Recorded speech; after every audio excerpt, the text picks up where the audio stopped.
What's going on, everybody? Welcome to the Ladsfootyshow, episode 22. I'm your host, Sebastian. I'm here, my co-host. Zera. As you guys can see today, it's only two of us, unfortunately. Viejo's out of the country. He's in Europe right now, actually. And Keeks is working, right? Keeks, Mr. Keeks. Mr. Also known as Quite Frankly. He's at work right now. It's going to be us two right him now. and I are the best on the pod. Yeah. So we should be straight. Yeah. It's really early for us right now. We woke up at like 6:37. It's 8 o'clock right now. So For those you watching, good morning, good afternoon. yeah, good morning, everybody. So today is just going to be a Prem roundup of game week 1. Exciting week for everybody, for all those involved. So let's go ahead. Let's go ahead and start off with Manchester United right off the bat. 2-1 loss to Brighton. It's the first time Brighton had ever beat Manchester United at Old Trafford in their whole history of facing each other, basically. And at this rate, who doesn't beat United at the Trafford? It was shambles. United coming from almost known as, people might say, perfect preseason. And in the first game of the season, everyone's hype. Oh, we're going to come fourth place. I mean, I know it's only the first game, but you lose at home to Brighton opening day. Didn't they lose like 4-0 to Brighton last season? The last game of the season last year. Last season, and then they get them in the home opening game, they lose again. Yeah, but nothing like bad towards Brighton, because they're a good team. Graham Potter's doing fantastic things there. Potter's a great manager.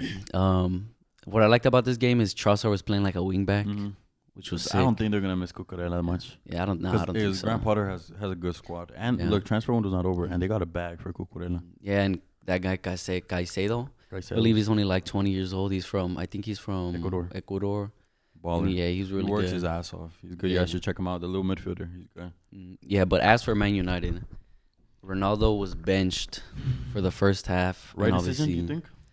I think they need to start like not playing him as much as they did last season to stop relying on him, because everybody is saying, he is 38 years old, and you cannot rely on a 38-year-old striker. Right. as we saw. I did see a lot of people complaining as to why Ronaldo was benched. Dude, this guy has no fitness. Like, he didn't play a single preseason game, and when he did, he played 45 minutes versus Rayo Vallecano a week ago. So I mean, he had no game time, so it's hard to like just set a player in and expect him to do well. Yeah. But also, he gets subbed in, and nothing much, not from him or whatnot. And as for some other players, Sancho and Rashford, Bruno, the whole attacking three, basically, like Ronaldo, Sancho, Rashford. Rashford, as we know, missed an open chance. He should have put that on. I can't believe he missed that. It was very unfortunate. Obviously, we were shagging Viej for Ronaldo's pass, which was a really good pass. Like, he couldn't do anything better. But it's just Rashford couldn't put it away. I think if it was anybody else, maybe like Martial, he maybe put it away. Martial had a good preseason. I think they missed him this first game. But going back to the three players you mentioned, Sancho, Rashford, and Bruno Fernandes, those are top names. And coming off from last season, terrible form. This season also, it's not looking up. Bruno Fernandes had a terrible game. Terrible game. Eriksen looked very good though. But what's up with these players? Actually, as for Eriksen, I'm sorry, he was actually playing like a more central striker, like a false nine kind of. And at times, Brighton were using Fred as like the trigger to go start pressing, because as you know, Fred he was making the short passes, and McTominay likes dribbling, so McTominay's playing a more advanced role. And yeah, so Fred was acting as a trigger for Brighton to press, and they were stealing the ball from Fred a lot. I think it was I can't remember his name. From who? They were stealing the ball a lot from Fred, the central midfielder from Brighton. Lallana, Pascal Gross. Yeah, Lallana and Pascal Gross were those two, and the other who scored, I can't remember his name. Pascal Gross scored the brace. He scored the brace, right? He scored 2 goals. Yeah, so Pascal Gross was playing the right wing roll back, which was pretty sick. Not gonna lie. So, but I mean, with the game, Sancho, again, I say it and I repeat it, that Man United paid it back for him. Last year we didn't see much from Sancho. We saw a little bit moments here and there. We saw flashes. But Sancho needs, like, instead of being like a highlight reel type of player, he needs to be more direct, more one-on-one, take it on, go down to the line, like put a cross in, and we haven't seen that much. And Bruno as well. He forces everything. Rashford out of confidence. Yeah. These are players where we've seen him succeed and we've seen him put great numbers, but you don't know. I don't think Bruno's gonna succeed at Man United until he's the main man, basically. Because right now Ronaldo's the main man. But as for Fred and McTominay, they're just not good enough to play in the team together. McTominay especially, he should be playing for like Norwich or something. He shouldn't be playing for Man United. McTominay is not a Man United starter. Not at all. At all. And they will not finish Champions League in a Champions League spot if McTominay starts in the midfield. No, they won't. At all. Even so, some of those say Fred, but Fred works his ass off. Yeah. You know, he presses high, he works his ass off, and he's a pretty good technical player. Player. He's solid. Yeah. But McTominay, he should also. Did you see the tackle that he did on Caicedo? No, I didn't. Dude, terrible. Like in the opening minutes too. People say he should have got sent off. He always does that shit though. He always does stuff like that. And it was a heavy touch. He was gonna shoot heavy touch. It could have been a red card. He got away with it. So we know they have issues in the front line, and we know they have issues in the midfield. So they have some potential signings, and I want to get your thoughts on them. Adrian Rabiot from Juventus and Arnautovic from Bologna, I believe. Bologna. Yeah. Rabiot. At best, average. Tell me one thing that when someone mentions Rabiot, you're like, oh, okay, he's good at X. What is he? What are you best at? Nothing much. He's completely average all around. I don't think he has any good numbers attributes. To call himself a cam, to call himself a central midfielder, to call himself a CDM. Mm-hmm. He's kind of like Arthur, his teammate at Juventus right now. He doesn't have good enough numbers anywhere so he can be called like a cam or whatever. It's funny because I see the name Rabiot pop up, and I immediately see left-footed McTominay. Exactly. I don't know. He might just be better like passing wise, but also going with the passing stats that I've seen, he's like one of the worst in the league, like passing forward. Yeah, I see sideways or back. And Arnautovic, I have 0 words on Arnautovic. That was a couple of days ago. They were linked with somebody else. I can't remember his name. He's not coming up right now, but they're not gonna sign Arnautovic. I think that was just like if they would have bought him, it would have just been a panic. Maybe it was maybe like a little rumor that like kind of exploded. But I mean, dude, that would have been an embarrassing appointment if they did that. But what can we expect from Man United at their next away game, which is Brentford away, which we all know isn't an easy match in the Premier League these days. There's no easy matches away. I don't know, man. It's a lot. They need signings. They need new players. They need more players. They need depth. They let go 8 players in the summer. Who's coming in? I mean, I guess they do have a couple of exciting youth players. Yeah. But Manchester United need big signings if they want to finish high in the table. They're young. Like, especially a midfielder. Like, right off the bat, they need a solid starter midfielder who's going to be good for them in the long run. Young as well. Maybe if I seen that Barcelona maybe can't sign their players. Like, if Kessie would come into the Man U team, De Jong, maybe, who knows. But they need midfielders. They need ball-playing midfielders. I saw someone mention Man U should go for Jorginho, as he's he's cheap, but he's a midfield controller. They need a CDM. That's what they need. I brought this up in the chat the other day where Man United should go, in my opinion, for Leandro Paredes from PSG. One, he doesn't get as much minutes at PSG because all the midfielders that they have now. Yeah. 2, he wouldn't be expensive. 3, he's really, really, really good ball playing wise. Yeah. If they can if Man United can keep the ball, he's gonna give you good balls. He's always gonna do good, and I'm a big fan of Paredes, and I think he's sick, especially with Argentina. It's because they missed out on a lot of players as well. They missed out on Conrad Limer. They didn't sign him. He would have been sick. Solid. They didn't sign Zakaria when he was at Mönchengladbach. Locatelli, but there was a ton of midfielders that they could have signed that they just didn't sign. Milinkovic-Savic from Lazio. Dude, there's a ton of midfielders. Even Fabian Ruiz. Fabian Ruiz in the midfield over McTominay. Come on now. Tielemans in the Premier League right now. You know, there's a lot of midfielders that they could go for, but the Glazers and their business is atrocious. I just don't see Manchester United getting a better result at Brentford. Brentford away is tough, and Brentford look solid this year apart from losing Eriksen. Yeah. Predictions for that game? I have no idea. Maybe like a 2-2 draw. I think a draw too. Yeah, but moving on to Arsenal, the first game of the season, which is always a good game. I always love watching the first game of the season. Games. No matter who plays. Straight off the bat, Gabi Jesus, sensational signing. God, I just remember the play where he dribbled like past 3 players, and I think he shot it, but it was like took a deflection, something like that. And I was watching that at work as well, and that's like the first thing I saw from the game because I was just listening to it. But man, what a player! Dude, when he like it was like a 50-50, like he completely shielded. Yeah, that's one thing about Gabi's game. His body movement, positioning, like his shielding, crazy. On top of all that, he's a flary Brazilian player, which is so sick. And as soon as he does a little feint to the left, and then Meg's like, my jaw absolutely dropped. And then even worse, Martinelli missed it. Oh my God, dude, I was fucking upset. Yeah, and speaking of Martinelli, it's not just Gabi Jesus in that front line that's sick. It's Gabriel Martinelli, Bukayo Saka, Emil Smith-Rowe when he comes back from his injury, bro. And what's the Nketiah as well? He can put numbers off the bench. I think he gave that pre-assist to Saka on the goal, the second goal. And then you have Thomas Partey and Xhaka in the holding midfielder roles. It's just gonna be. I think it's a really sick squad Arsenal for the Premier League. Really good. As an Arsenal fan, even those who aren't Arsenal fans, I'm sure some fans can admit that Arsenal look promising, and they have the youth, they have the energy, they look electric. And speaking of the whole squad, yeah, as you said, we're speaking of the whole squad. We mentioned forwards, we mentioned midfielders, but we cannot forget the defense. The William defense. Saliba. Amazing center back. He's sick. One of the best center backs in the world. And he's only 20, 21, 22, whatever how old he is. I'm so glad we kept him. I mean, we see the pundits in England say, oh, he reminds me of a young Rio Ferdinand. Oh, he could potentially be a Van Dijk. Yes, we understand this is the one game. But his loan spell at Marseille was phenomenal. He was their young player of the year.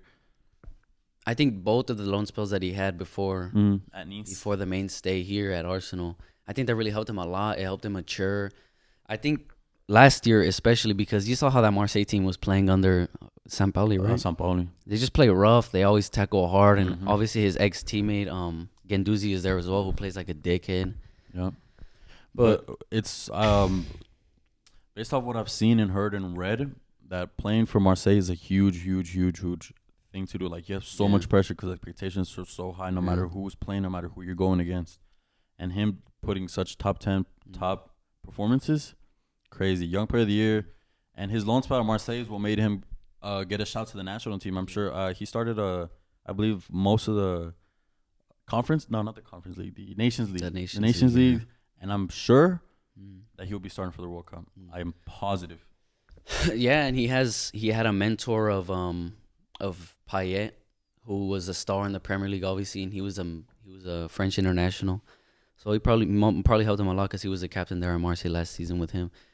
But what else can we expect from Arsenal, do you think? I mean, they're doing pretty good in this season. It's the first game, but they had a really good preseason as well. They were scoring a lot of goals. Gabi Jesus scored a hat-trick and all that. So, as an Arsenal fan, I feel like Mikel Arteta finally has his team. He has his squad. The board has finally backed him up. Yeah, which is exciting to say, too. Exciting to see. 3-4 years. After years, yes, that's true. Because, I mean, if you look back at the team that Arteta had when he first came in, bro, terrible. Kolasinac. Man, the players go from garbage to mid. But now, position to position, player to player, you see the players and you're like, okay, they're lining up something good. And hopefully they can get a run at top 4 because this season is going to be tough, especially those away games. Yeah. Like the first game that they just had against Crystal Palace at Selhurst Park. And Crystal Palace have a good team. Yeah, they lost Gallagher, but they picked up Doucouré. The midfielder from Eze's back from injury as well. Zaha, Ben White had a good performance. And they have an England international in Gehi as well. Gehi. Oh, and Anderson. Yeah. Oh my God, Anderson's sick too. Performance. Yeah.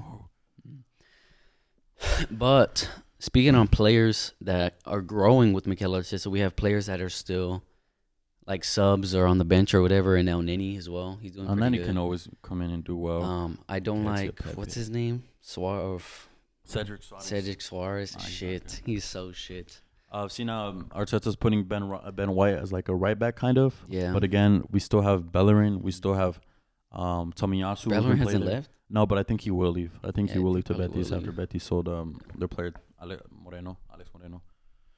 But I mean, he's like almost fourth string with Tomiyasu, Bellerin, White, and then just Cedric. I mean, mainly Niles can also play right back. But Cedric, only he does well, but it's always 50-50 with him. I mean, maybe teams against teams in like the lower half, maybe. But hopefully, if Arsenal can pick up a very good midfielder in there, Yuri Tielemans from Leicester, I think perfect. Yeah, I was gonna ask you, what can we expect in the transfer window? Because there's still like two, 3 weeks left. As long as we pick up a midfielder, Yuri Tielemans. That's all I want. He's on a cheap. He's cheap right now because of his contract that's almost gonna expire. But if we can lock him up, that'll be good. That'll be perfect because Partey's injury prone or whatnot. But if we can pick him up, that'll be perfect. I think you guys will only be able to pick him up if Leicester buy a replacement first, because Leicester are really smart with their business. And if they don't get a replacement, I don't think they're gonna sell Tielemans. I don't think they're gonna budget over the price or anything like that. Speaking about Tielemans, we play Leicester and Tielemans this weekend, Saturday. You guys are home? Yeah, we're home, but there's a lot of down talk right now on Leicester because a lot of people see them not finishing in the top 10, which is, in my opinion, kind of ridiculous. They haven't spent money. They haven't spent money, which is at all. Really odd to see it in Premier League. Your club doesn't spend money, especially Leicester. The only team that hasn't spent a penny on any players this season. But they still have quality players. Dewsbury Hall is underrated. Dewsbury Hall came in last season and just established himself in that squad. Did you see the goal he scored this weekend? No, I didn't watch it. Oh, my God. I think that was the best goal of the weekend. But Yuri Tielemans, Jamie Vardy, you're always going to put goals up. Yeah. Harvey they can't rely on him either because he's, 36, 34, however old he is. They still have the team and they can still compete. I won't be surprised if they maybe even finish 7th spot for the Europa if they keep their players. But I think I'm going to say I think Arsenal win this game 2-0. I'm going to say 3-1 to Arsenal. Really exciting. I'm excited to see the squad develop over the season. I want to see Saliba again. I want to see how he does. Here's Vardy experience. It's really sick. Moving on to Manchester City. I want to start off with just saying that London Stadium is fugly. I do not like it at all. London Stadium fugly? Stadium, I don't like it. No way. Not fugly, like the actual stadium, but I think I'm just talking about the camera angle that they record. The field looks like it's the stadium is beautiful. No. The outside of the stadium, yeah, it's beautiful. The architecture, the field, the fans, and I get record-breaking performance. Fans in the stadium. It was like 65,000 fans. I get that it's athletics field. Like, it's not just football. That's what the stands are so far. But I just don't like the camera angle that they record at. And it just looks dumb. I don't like it. I don't know if you've seen that YouTube video where people sneak into the stadium. Yeah, I watched those. I watched that video where there was a video where they sneaked into that London stadium. I fell in love with the stadium. Like, it was beautiful. And night. Oh, yeah. Night it was such nostalgic. And I think the sidemen used to, like, live, like, right there where you can see it from their home and shit. It's so sick. I love that stadium.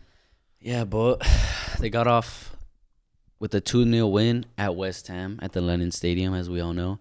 Erling Haaland scoring a double on his Premier League debut.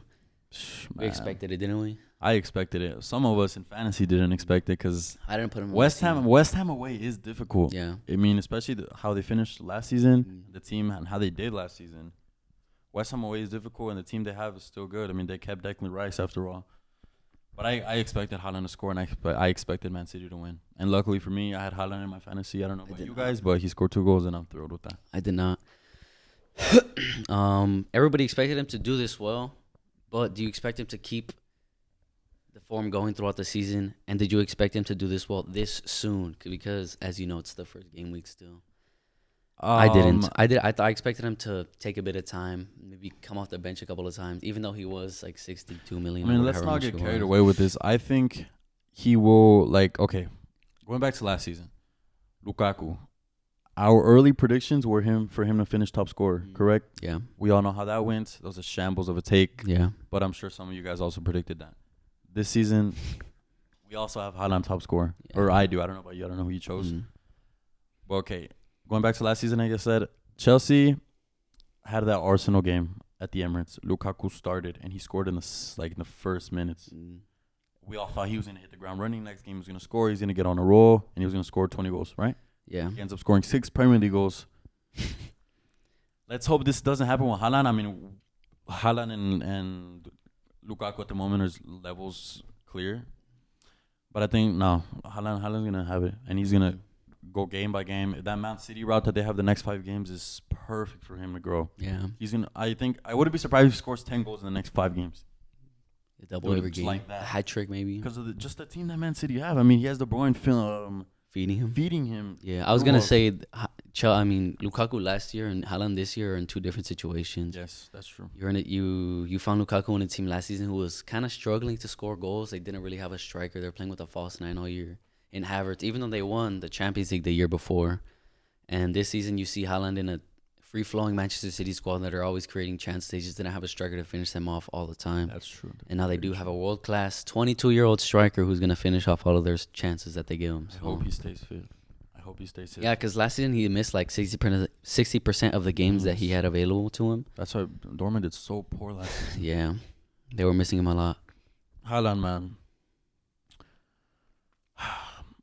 We saw Messi. We saw Ronaldo. Mbappe's doing it right now. Haaland's doing it right now. If Haaland can stay fit in the next years, that's gonna be the new two. Yeah, Haaland and Mbappe. That's why I kind of want Man City to win the league. That's why I want Haaland to score 30 goals. Yeah. For the legacy to continue. You know, it's just we're seeing greatness. We're witnessing greatness. And with Haaland, we're gonna see it for a long time. Hopefully in the Premier League and into the Champions League as he does. Not to move on to the rest of the squad. Who do you think is gonna be a mainstay throughout the year? Because obviously they brought in Calvin Phillips in the midfield, and Gundogan was playing in the pivot with Rodri this season or this game. I mean. Mm-hmm. And obviously, we didn't see Bernardo Silva in the first half, did we not? No, we don't. I don't believe we did. No, we don't want to start and it's up until the second half. Yeah, and speaking of Bernardo Silva real quick, do you think he'll be missed if he moves to Barcelona? Because it's looking not likely, but I can see it happening. The thing with Man City is when they sell players, going back to who they sold, Leroy Sané, Ferran Torres, Sterling right now, Gabriel Jesus, has that come up to mind? Like, okay, Leroy Sané, have they missed him since? No. Maybe the first couple of games after they sold him, but after that, since then. They win the league regardless, right? So it's just the same thing. Bernardo Silva can leave, and Man City won't struggle because, okay, one, they'll buy another player, but I think, two, they have the depth. And the midfielders, the wingers, they can play there. Okay, Gundogan, I saw him play West Ham. He still looks like he's 24 years old. Yeah, he was sick at West Ham. I was watching that As game. He ages, I feel like he just gets better, and that's one of the most underrated players in my opinion. He plays with that goal. Actually, on the penalty that Haaland drew, he turned with the ball, like he received it, and he turned in like the tightest pace and fed Haaland. And that was sick. He conceded the penalty. So again, Foden. Well, actually, going back to Silva, Bernardo Silva in that midfield three with De Bruyne, Rodri, and himself Silva. He's like that wild card, like that difference maker. Yeah. He's like very flary. He just like break lines, and he's that creator when KDB isn't doing it, because KDB isn't much of that like 1v1 type of player. I think the key for City right now is to have Kevin De Bruyne in more of a free role. Just feed Haaland as a feeder, but they have the players who can fill there. Gundogan can. Maybe you can play Calvin Phillips higher or whatnot, but Foden can play the attacking midfielder. Yeah. We've seen it before, so they don't. Cole Palmer also as well has done it. Yeah. They have the players, and knowing Pep, he's always gonna do something to find the best for his team. Yeah, I mean, obviously when City first got the oil money or whatever, they weren't really smart with their signings. They were just signing whoever for however much money. But now they're really smart with their signings. Obviously, like you said, they don't merely miss their signings when they sell them on to different clubs, because they have the depth now and a great squad to cover everybody who leaves. Next up for them, can even play center. Oh yeah, I forgot about Cancelo playing center mid as well. Sick. Best left back in the league. But next up for them is Bournemouth at home. It should be a quite routine win, to be honest. I'm expecting a 5-0 win. Yeah, I'm expecting something like that as well. I don't really want to give a prediction, but I'll just say like 4-0 or something like that. Put Haaland in your fantasy team, boys. He's gonna bag. I'm gonna do that. He's gonna bag. Get rid of Kane. Get rid of whoever else you got up top. You gotta put Haaland. Speaking about Kane, moving on to Spurs. 4-1 win. Were they at home? Yeah, at home. I think so. To Southampton. Real quick. James Ward-Prowse, sick volley to open up the scoring. So really technical, good goal. So good on the ball. Yeah. His contact is almost perfect every time. Yeah, 6 celebrations, all the golfing, whatever. He always does that. He did that like in the middle of the field. He ran back. It was sick. But Kulusevski, let's speak about him real quick. What an amazing player. So good. What an amazing player. I know he's only, 23 as well? 23? 23, somewhere right there. 23, but we saw how he ended last season. Yep. From January on to the end of the season, he had, I think, 9 assists. And that was the most. And then he registered another assist in the first week. That he played, right? I saw Stein he has the most assists since the year started in the Premier League, which is crazy. I think it was since he joined. Since he joined, yeah. Right. Yeah, but right off the bat running, he started off where he left off last season. Yeah, he's really sick. I love the way he plays. I've been saying this for a long time. I mean, I didn't expect him to do as good. I think Viejo might have said that he was going to do well. Yeah.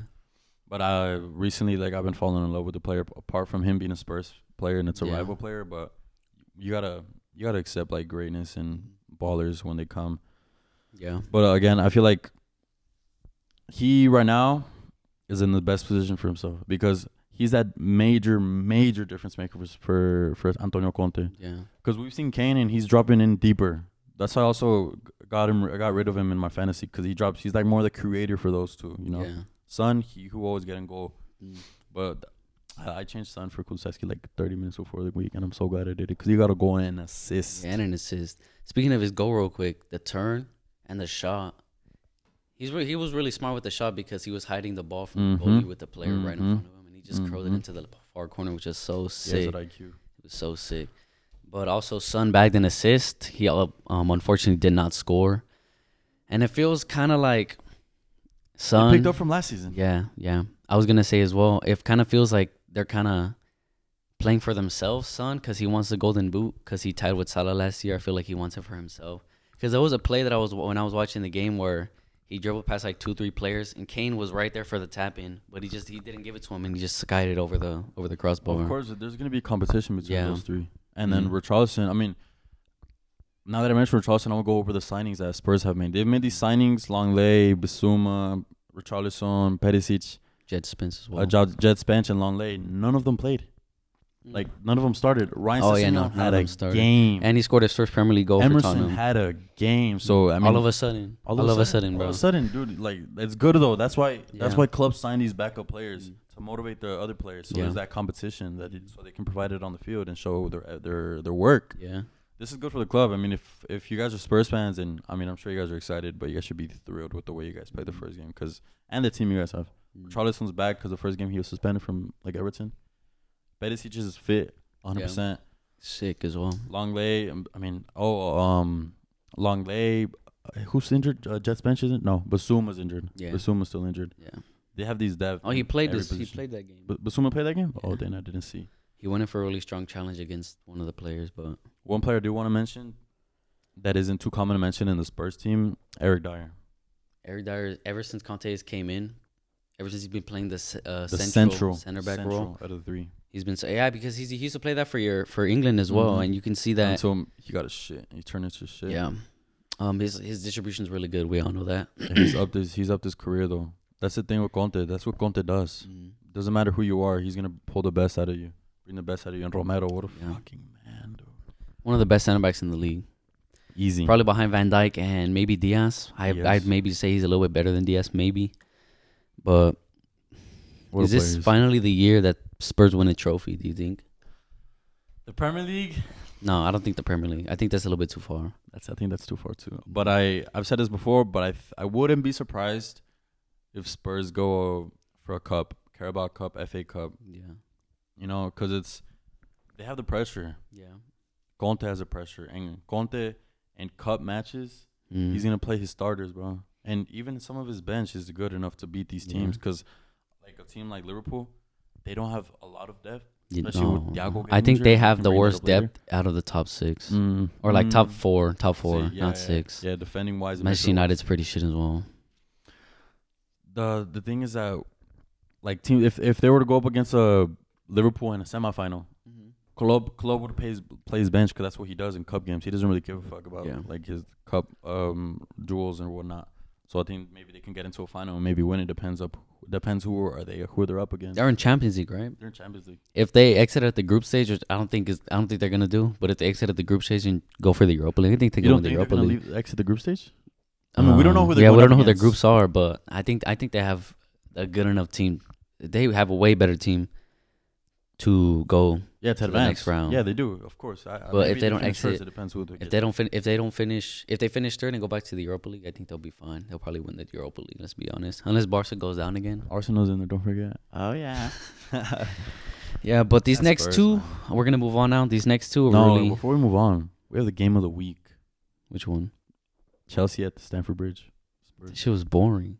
No. For the next game. I was gonna say Chelsea. They play like shit. That game was ass. No, this weekend, boys, we have a Chelsea at home versus Spurs. That's gonna be a sick ass game. That's gonna be a crazy game. I think it's a London derby. I mean, they always Spurs go. are clear though. Spurs are clear, but it's a London derby. You never know what can happen. You never know. Derbies are always derbies at the beginning of the season are always sick. Always sick. It's gonna be good to see because Conte returning back to Stamford Bridge where he's succeeded is gonna be sick. Speaking about Chelsea, moving on to Chelsea, boys. They got I believe it was 1-0 win. All I have here on my notes is very boring. They parked the bus against a weak relegation Everton side. Oh my god. And I've been a huge Tuchel fan since he was at Dortmund, and seeing how he played at Dortmund versus how he plays now at Chelsea, it frustrates me. As like a just game as like I watch teams who I don't even support, but I just like watching them to see how they play or whatnot. But it devastated me seeing how Chelsea went to go play at Goodson Park. So shit against Everton, bro. Like, why are you gonna go park the bus again? I think Everton had the better chances, to be honest. Although Everton is a lot of long ball, they're long ball merchants. The long ball rebound, take a shot or crossing, whatever. But man, both teams were played dreadful. Very Chelsea, poor. In their attacking game, going forward, they look like a relegation team going forward. And they're making it worse because they just sold Werner back to RB Leipzig for flop, absolute. For what's it called? 60 minutes. I actually don't know what the fee was. It was less than what they bought him for. So they made they lost. They lost. Yeah, it was a loss. But they're looking to sign players like Aubameyang, which I don't think he will go to Chelsea. That'd be good for Chelsea. And also De Jong, but I don't think he'll go to Chelsea either. I just don't see what they're gonna do because they have obviously Brocha who came back from Southampton. They have players up top, but I don't know, man. Mason Mount looked bad. He was the first player to get subbed off. Mason Mount, and Mason Mount was their best player last season. He's usually the mainstay. Sterling just got on the field to have like a freaking sesh with Yerdy Mina. Jesus Christ! When I saw that, I saw it live, and I was like, "What the hell?" Stupid, bro. That shit was funny. Like I laughed. I was like, "Yo, what the hell?" Weird. Because Mina made it worse by like grabbing his hips. That shit. That shit was so funny. No, but Chelsea's gonna be really hard to score on. Their backline is menacing now with Koulibaly. Koulibaly had a game. Thiago Silva looked well. Azpilicueta, they kept him, signed a 2-year deal. Yeah. One thing is Ben Chilwell. He did draw the pen, but dude, he's not fit yet. He looked so tired, and like he looked so flimsy and lazy. Yeah. But I mean, it's the first game of the season. It's kind of expected, especially him coming up after his injury. But Marco Correa, he came in and he did really good. Yeah, he did. Exciting. Hopefully he puts good numbers in. Because last year, I mean, we mentioned this before that he was Brian's best player. He was basically playing like a winger. Yeah. So it was sick.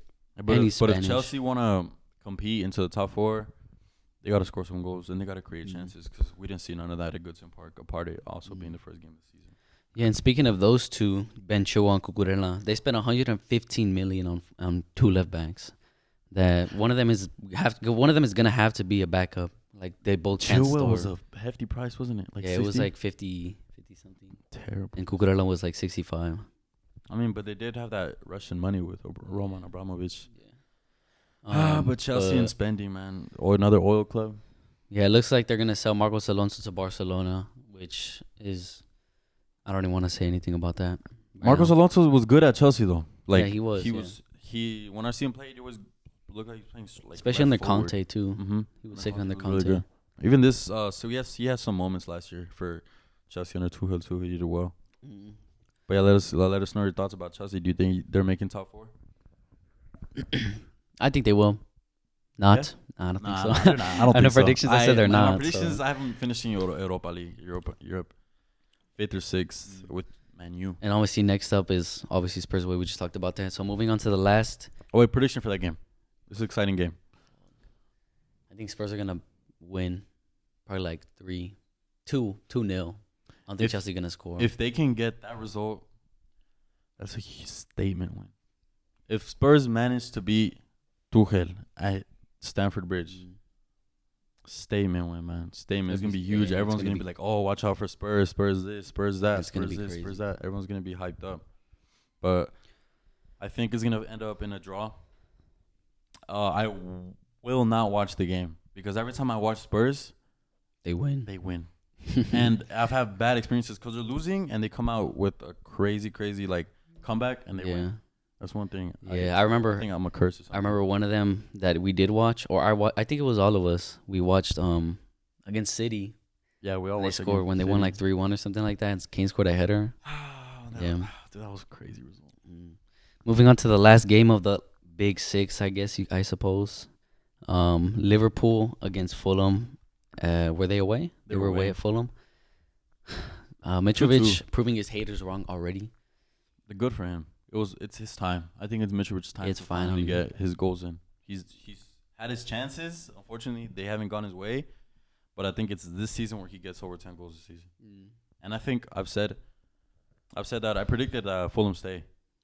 I predicted Fulham. I think I did as well. I don't even remember, to be honest. Hopefully Fulham stay. That was an exciting team. They have a good team. Andres Pereira. Paulinho had a game. He had a game. He was sick out there.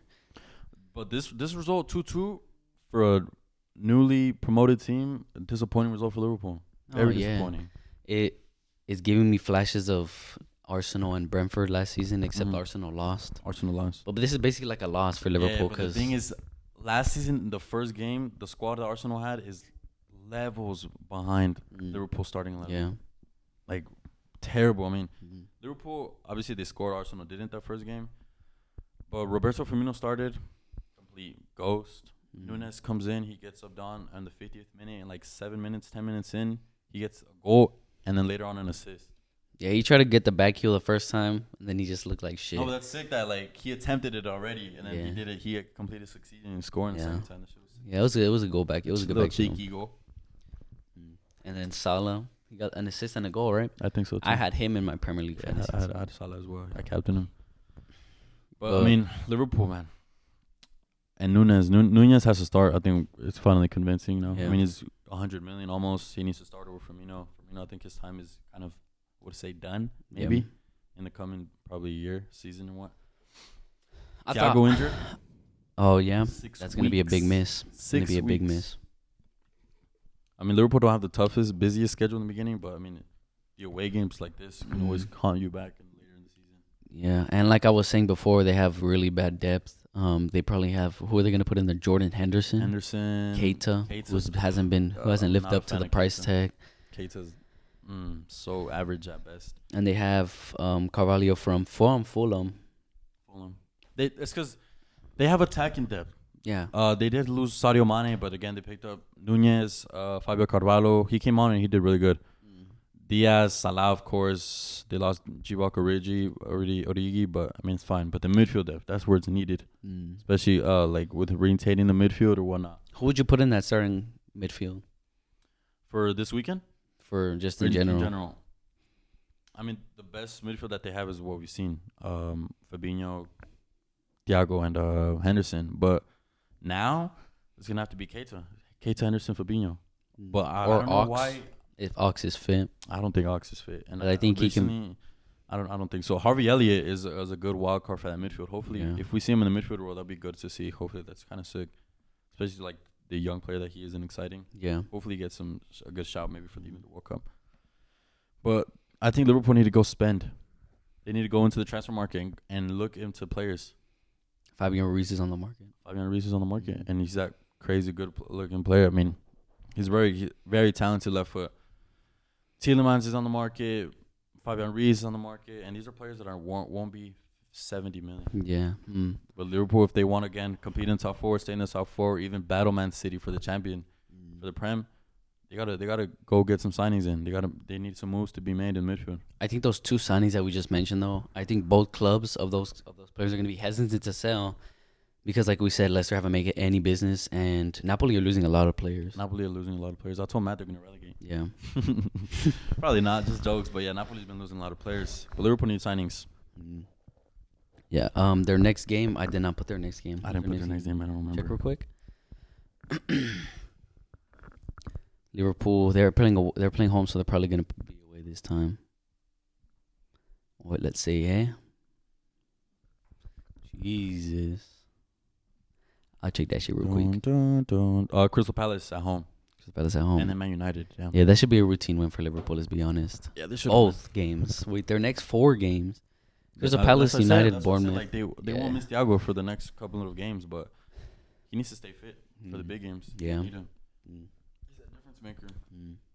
So that is our Premier League roundup for this past game week, the first game week. Now we're gonna do a little. What's it called? What is it called? What would you call it? Premier League fantasy kind of review. Premier League fantasy review. Yeah, with all that. If you guys are in, if you guys are not, make sure you guys hit us up, DM us if you guys want to join our fantasy league, or comment below, and we'll reach out to you guys. We'll send you the link, and then go ahead and create your team. Join our league. Right off the bat, we have over 140 players, boys. Yeah, I was gonna say that right off the bat. We want to thank you guys for getting us to 140 fantasy players, which is really sick. That's so sick. It's so sick. But we can get more. Come on, boys. We'll leave the code in the description. We'll maybe even put it on the screen right here. We'll put the link for you guys and everything. Where you at? I'm not too upset with my team, if I'm being honest. I'm in like 30-something place out of like 115. Yeah, my whole back line didn't do too good. I had Saliba and Cancelo, which got 8 and 7 points. Salah got 24 points. He's my captain. And yeah, the rest of my team didn't do really well. What was your total? Being honest, I got 61 points. 61. Yeah. As me, some of those call me a fantasy Premier League king because I like back-to-back champion for the past 3 years. But I'm in 19th place with 70 points. I did really good. I changed my team 30 minutes before the deadline. But I still did well. I had Kulusevski, difference maker, 13 points. Haaland, 13 points. Salah, captain, 24 points. And Walker, 6 points. But yeah, 19th place. And not too bad. As you guys may know, I'm the best at this. And I'm the first place out of all the LFS boys and the crew. Yeah. Just to give a quick shout out to the top 3 at the moment after game week 1. Royal Academy FC, Andrea Cutrona. Yeah, I think we might be wrong, but a girl's ahead of us, boys. Yeah, I think she might be a girl. Shout out to you if you're watching this. Yeah, shout out to you. Shout out to second place, the Skippers, Mark Ochoa. Good shit, bro. And for the third and final place, Mikel Arteta. Damn, what if that's actually him? That'd be sick. I'm just kidding.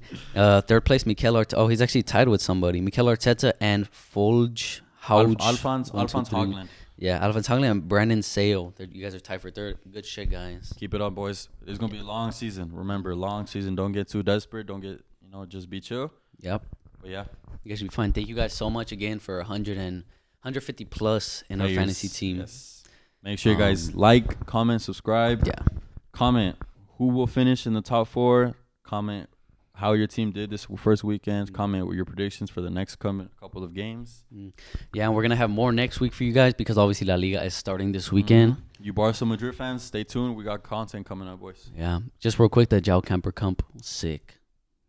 6-0. Won our first trophy of the season. Let's go, boys. 6-0 with the Pumas, bro. Come on.